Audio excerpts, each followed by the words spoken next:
These people are amongst the greatest quiz players in Britain. Together, they make up the Eggheads, arguably the most formidable quiz team in the country. The question is, can they be beaten? Welcome to Eggheads, the show where a team of 5 quiz challengers pit their wits against possibly the greatest quiz team in Britain. They are the Eggheads. Now, if you would like to work on a question from the Eggheads while you watch at home. Oh, Judith, you've got one for us. Yes, I do, and it's very short and sweet. It is, how do you tell the difference between a Norfolk Terrier and a Norwich Terrier? A Norfolk and a Norwich Terrier? Yes. And you'll tell us at the end of the show? Maybe, if you're all good. OK. Challenging the might of our quiz galas today are Eggheads. Team Captain Bryn has assembled an eclectic collection of former colleagues, cycling buddies and university friends. Let's meet them. Hi, I'm Bryn. I'm a retired teacher. Hi, I'm Raz. I'm an artist and author. Hi, I'm Jane. I'm a community singing teacher. Hello, I'm Alan. I'm the host at a private members club. Hi, I'm Eric. I'm a retired financial advisor. So, Bryn and team, hello. Hello. Hi, Jeremy. Good to see you. Bryn, it's all coming through you, this, isn't it? You're the connector here. I'm indeed, yes. They are, well, they're all friends of mine, but since the pub last night, we're all friends together, I would say. You've got to become even better friends. That's fantastic. You're from all over the country as well, can be handy with quizzing. Is there any quiz history, Bryn, at all? Well, we had some experience of quizzing, but mostly we love learning, Jeremy. Right. And you can learn an awful lot from quizzes. It's true, and I find I sit here and I just, as you know, I soak it in, eggs, and then I forget it all. And amazingly, Bryn, you had something to do with the start of the whole Where's Wally thing. Well, indeed, it stemmed from when I was training to be a teacher. And I'd done a day's lesson observation and met a friend of mine. I called him Handy Hanford, but that was Martin Hanford.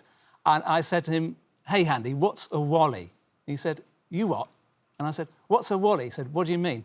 And I said, "Well, I've just observed this head of technology starting his lesson. Right then, Wallies and Mollies." And he used to pick up a piece of ghastly work and say, "Where's the Wally that's done this then? Come on, where's Wally?" And he said, Andy Hanford said, "Oh, that's quite good, that is." But Where's Wally came out of that conversation. It came out of that conversation, indeed. With you, quite between often you these- and the artist whose name is? Martin Hanford. Martin Hanford. So there we are. So we've got a bit of the start of Where's Wally. Wow. Is here with us. Right. Gosh. Right. My son loves those books. I love them. I love them. Anyway, here we go. Every day there is £1,000 worth of cash up for grabs for our challengers. However, if they fail to defeat the Eggheads, the prize money rolls over to the next show.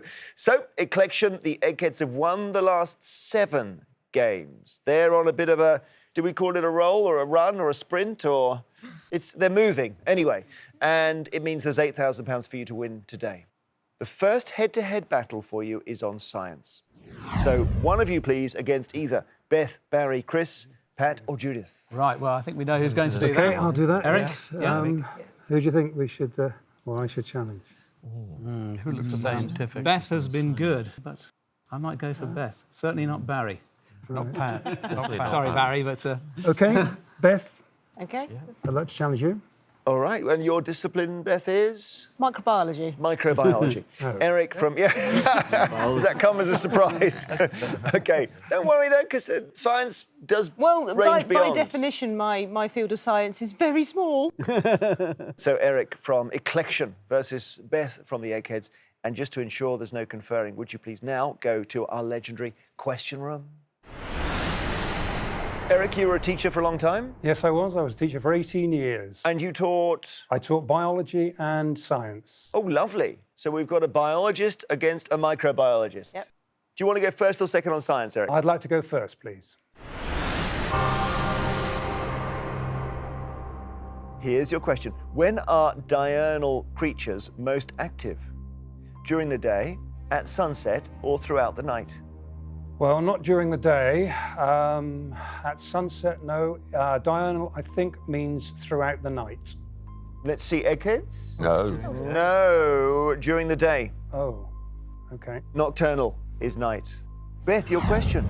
In a hospital, what kind of imaging is a sonographer specifically involved in producing? MRI scan, X-ray photography, or ultrasound scan? Oh, having had a few of these during my pregnancies, I'm pretty sure sonographers undertake ultrasound scans. Ultrasound scan is correct. Okay, Eric, your question. In March 2011, NASA's Messenger probe became the first spacecraft to enter orbit around which planet? So Messenger, it's all capital letters, Messenger. Mercury, Venus, or Mars? I don't think it was Mercury. I believe I'm going to go for Venus. Let's see if Beth knows. Well, Mercury is the messenger of the gods, so I wonder whether it went to Mercury. It did go to Mercury, Eric. Oh, okay. Sorry, I know this is we're just catching you on the wrong terrain here, but Beth, you can win the round with this question. In 2017, the world's largest computing grid, comprising 170 computer centers across 42 countries, was used to process data from which of these? National Health Service, Large Hadron Collider, or Google? Pretty sure it wouldn't be the National Health Service. It produces a lot of data, but I don't think that amount. I'm a bit torn. I'm wondering why Google's there. But knowing how much data there is coming out of and has to be processed, and it's, yeah. Well, not completely convinced, but I'll go with the Large Hadron Collider. The Large Hadron Collider is the right answer.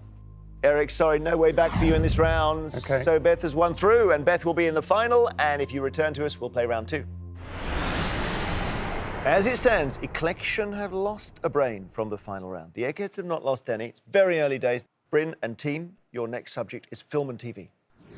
TV. Film and TV. Film and Who would TV. like this? Okay, Jane, I think. Yes. Rocket, rocket. Indicating to us fantastic. she's keen. Can I play against Barry? You certainly can. You said that with great certainty. Yeah, I feel comfortable with Barry. Yeah, we all do, actually.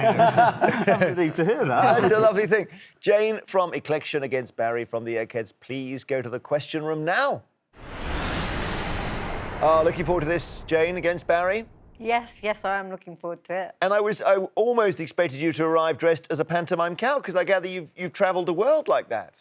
Yes, I took a little bit of time, but I went to lots of different countries in my cow. I really wanted to dress as a pea today, but it was the wrong colour scheme. A pea as in the vegetable? Oh, yes. And- Definitely the vegetable. But because you are particularly keen on peas.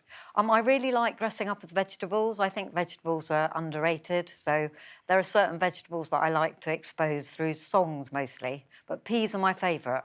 Have you written a song about peas yet? Yes, it's called Give Peas a Chance. Brilliant. Film and TV is the subject. Would you like to go first or second? I'd like to go first, please. OK, our community singing teacher challenger, Jane. Here we go with your first question. Good luck. The subtitle of the first Pirates of the Caribbean film was The Curse of the what? Curse of the World's End, Stranger Tides, or Black Pearl? Ooh. Oh, dear. World's End. That sounds possible because, obviously, pirates sail around the world. But Tides is obviously an option, and Black Pearl sounds a bit sort of dark and spooky. I really don't know, but I think I'm going to go for Black Pearl because that's the most interesting sounding. Let's see if Barry knows this, Barry. That's absolutely right. Yes, you're right. And are the other Hooray! ones, are they also Pirates They're of all the Caribbean? Pirates of the Caribbean subtitle. Oh, so they all could have been the right answer. So you did really well there, Jane. Oh, brilliant. You got one. You're ahead. Barry, who was the initial host of the TV quiz show Family Fortunes when it was first broadcast in 1980? William G. Stewart, Bob Monkhouse, or Jeremy Paxman? Oh, you've just given me a beautiful mental image of Jeremy Paxman hosting Family Fortunes. I think that will stay with me for a while. But I think William G. Stewart was only really known for 15 to 1, so the answer to this has to be the wonderful Bob Monkhouse. It was indeed Bob Monkhouse. Well done. OK, Jane. Steve McQueen, Charles Bronson, and James Coburn appeared together in The Magnificent Seven. And which other 1960s film? Was it Bullet, The Great Escape, or The Dirty Dozen? I haven't heard of Bullet. The Great Escape, I'm pretty sure that was animals. So I think I'm going to go for The Dirty Dozen. The Great Escape is the answer. Oh, no. I don't know whether there were that many animals. Maybe there were vegetables in it. I'm not sure. OK, Barry, to take the lead. The American film director and producer Hal Roach was best known for producing films starring which of the following? Hal Roach, Boris Karloff, Fred Astaire, or Laurel and Hardy? Certainly wasn't Boris Karloff. Hal Roach. No, I think he was heavily involved with Laurel and Hardy. Laurel and Hardy's right. Ah, Jane, he's pulled ahead. Come on, Jane. You come on, Jane. So get this one right to stay in. Okay. What number is written on the bonnet and on the side of Herbie the Volkswagen Beetle in the 1968 Disney film The Love Bug? 53, 76, or 99? I've got a feeling it's got a 5 in it. I don't know why I think that. So I think, but I could be wrong, but my intuition is saying that it's 53, but I could be wrong.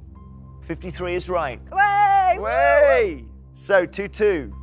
You're playing really well. We've got to get you into the final, but for that to happen, Barry needs to get this one wrong. Barry, which actor did Mike Nichols turn down for the starring role of Benjamin in The Graduate because he said he could never play a loser? Robert Redford, Richard Dreyfuss, or Harrison Ford? Well, if I was asked to choose which one of those three I think could never play a loser, I would have to go for Robert Redford every time. So Robert Redford is my answer.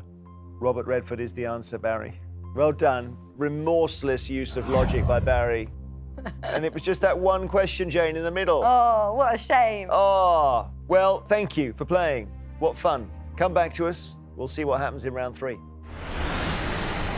Well, slightly tricky times for Eclection at the moment. It's 2 brains we've lost. And we've lost Jane, which is a blow. The Eggheads are all still there. You're all still there in the last game as well, weren't you? So we need to try and take a chunk out of them. Food and drink is the subject now. Food and drink. Who would like this? Yeah, so it's going to be one of Jane's.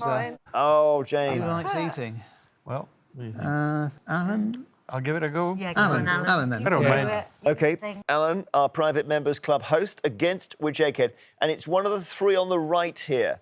Chris, Pat, Judith. Well, on the basis that she's the thinnest, I think Judith is probably eats least. That seemed reasonable. That is fabulous logic. Yeah, well, I mean, it's impossible to argue. Well, you could argue against it, but I wouldn't want to.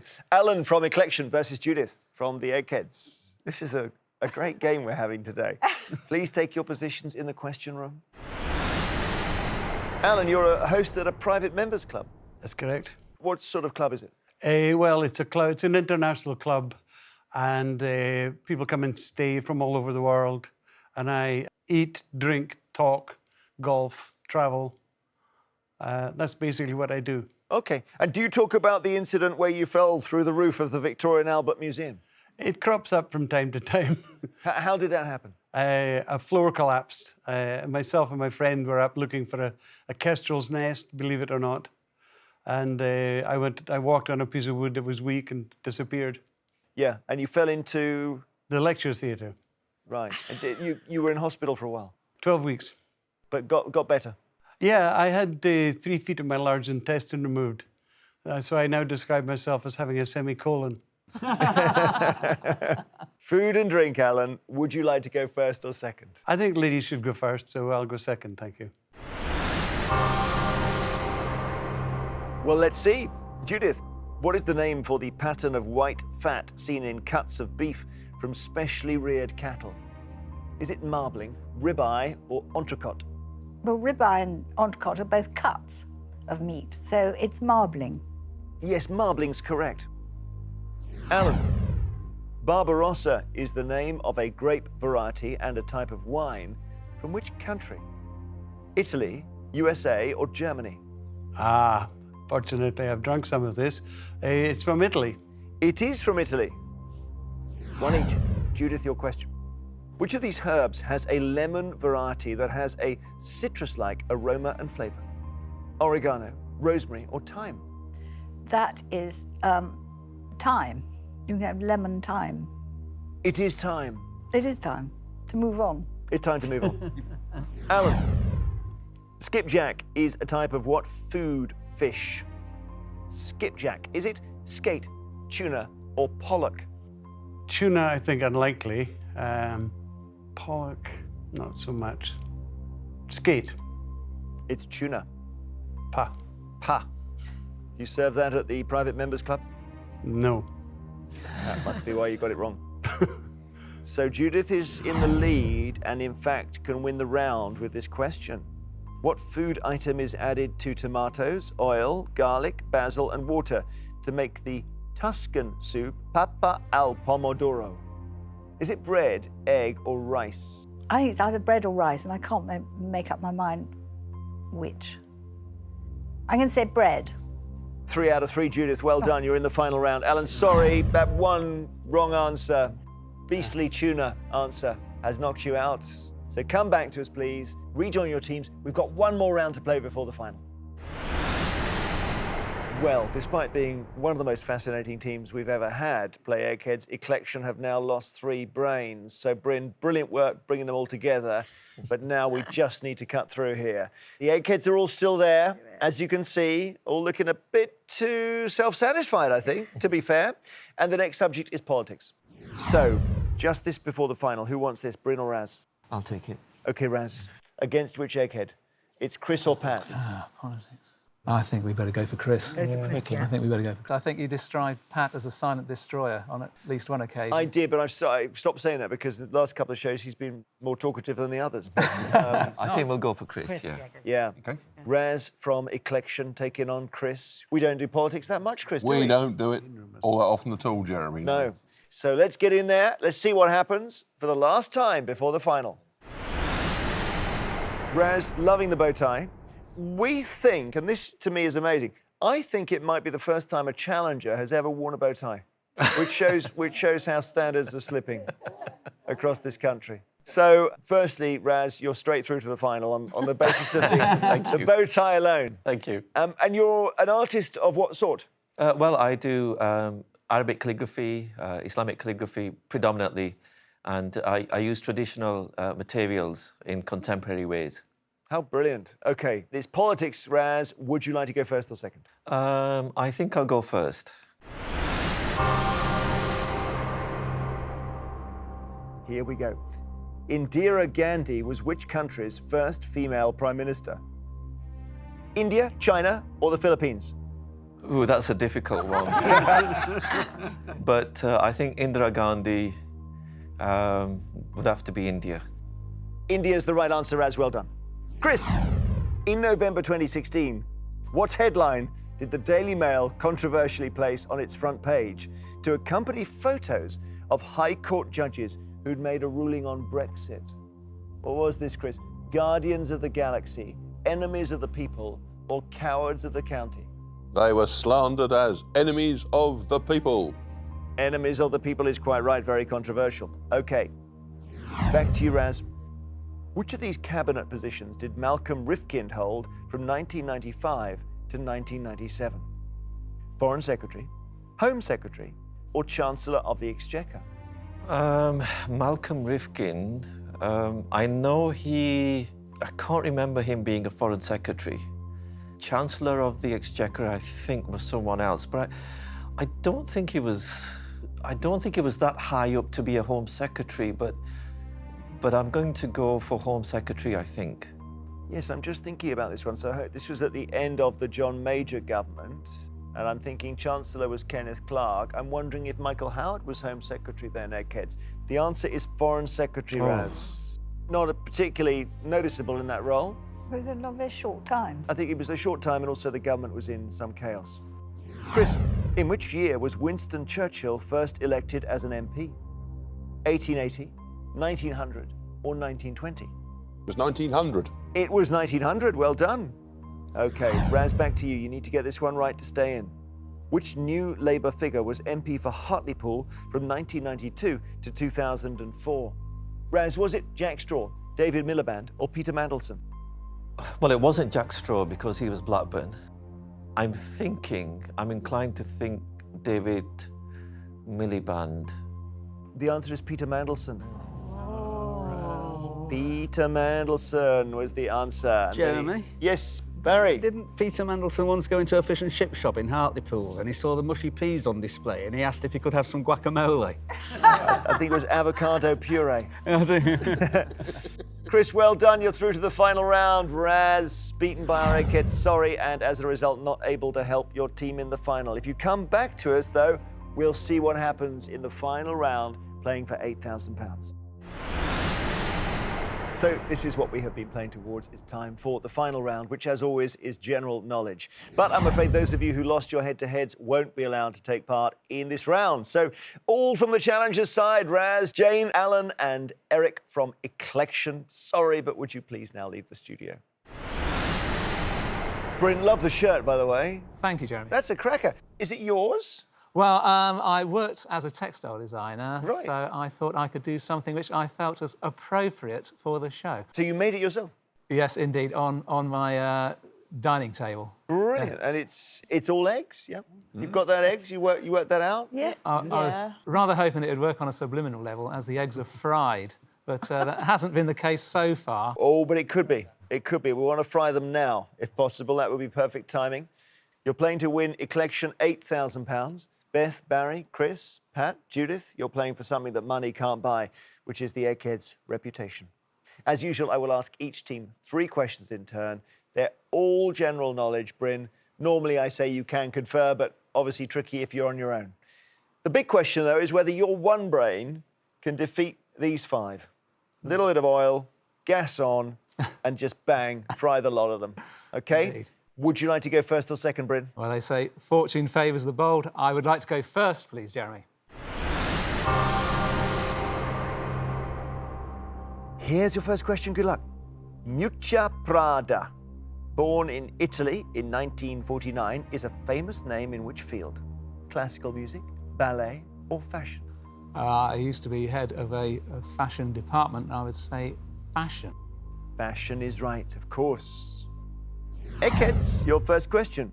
The royal coat of arms of the United Kingdom features what mythical creature standing alongside a lion?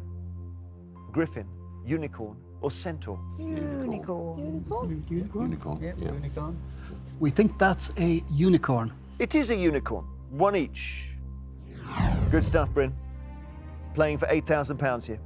Published in 1794, William Blake's book, Songs of Innocence and of Experience, contains poems and which of the following? A novella, etchings, or journalism? I'll go etchings. Yes, lots of things in my mind here of those black and white pictures of gods and everything else. Etchings is right. They're excited backstage now.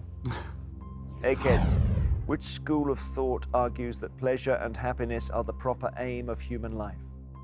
Hedonism, stoicism, or individualism? Hedonism. Hedonism. Yeah? Yeah, definitely. That's hedonism. Hedonism is correct.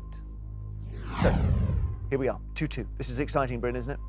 I noticed the Very much so. the eggs smoking a little bit on your shirts. I can see a bit of smoke coming off them. Okay, here's your third question. Get this right, and you're on course for the 8,000.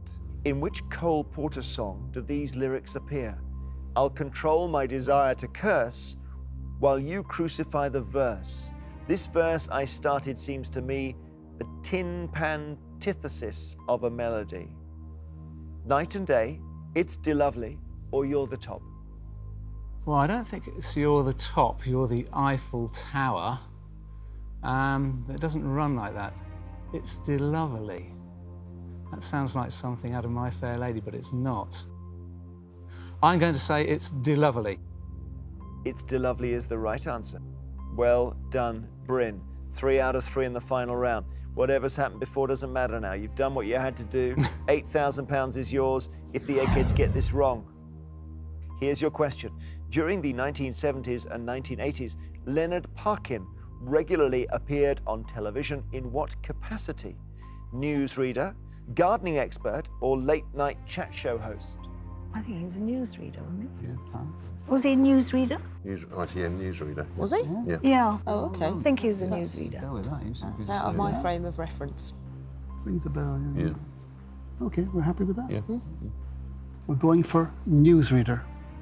Newsreader is your answer. If you've got this wrong, they've won the jackpot. They've won the 8,000. I know. After a brilliant last-ditch defence by Bryn. If not, we play on. Leonard Parkin, ITN newsreader. So after 3 questions each, the scores are level and we go to sudden death. And just remember, to make it that bit harder, I don't give you alternative options. Bryn, your question. Rot, R-O-T, is the German word for which colour? Spelt rot, R-O-T.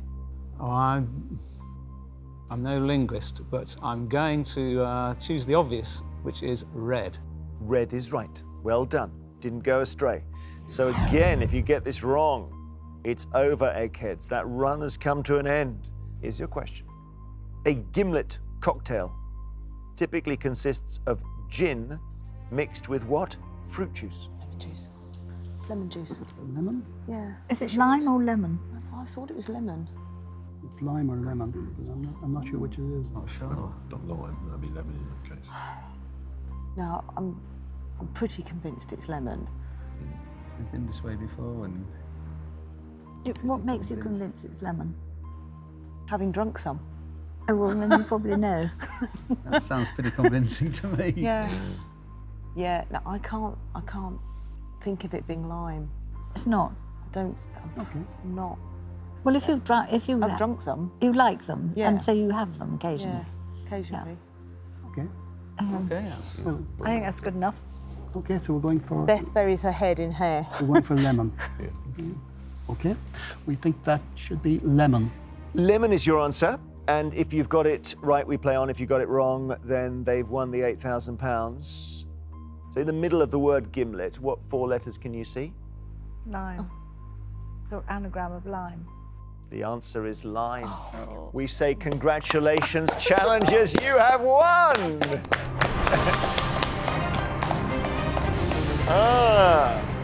Sudden death disaster. Oh, no. Well done. Well done, you. I Your can't eggs did quite The eggs believe it, did actually. Everyone is now going to wear a fried egg shirt. I think they should. And you just timed your run perfectly there. What about that? Backstage. Isn't that great? The run has been brought to an end. Well done, Eclection.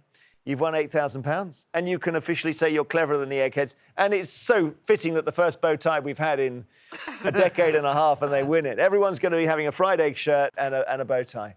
Oh, how brilliant. What a great team as well. Judith, you had a question earlier. I did, yes. I asked how you tell the difference between a Norwich Terrier and a Norfolk Terrier. And it's very easy. Does one have bigger ears? The Norwich Terrier has pricked up ears like the spire of the cathedral. Right. And the Norfolk Terrier has flat ones like the landscape. I thought it might be ears, yeah. OK, so Norwich and Norfolk. Yes, and that's how you remember it. You want to think of the spire of the cathedral and the flat landscape. Great question, thank you. Well, you'll have to think about what happened there. Don't worry, happens to us all, Eggheads. I won't be back for the next show. Join us next time on Eggheads to see if a new team of challengers can do what our brilliant Eclection just did and be just as successful. What a game today. Didn't see that coming, did we? Well done, Bryn. Until we play again, goodbye.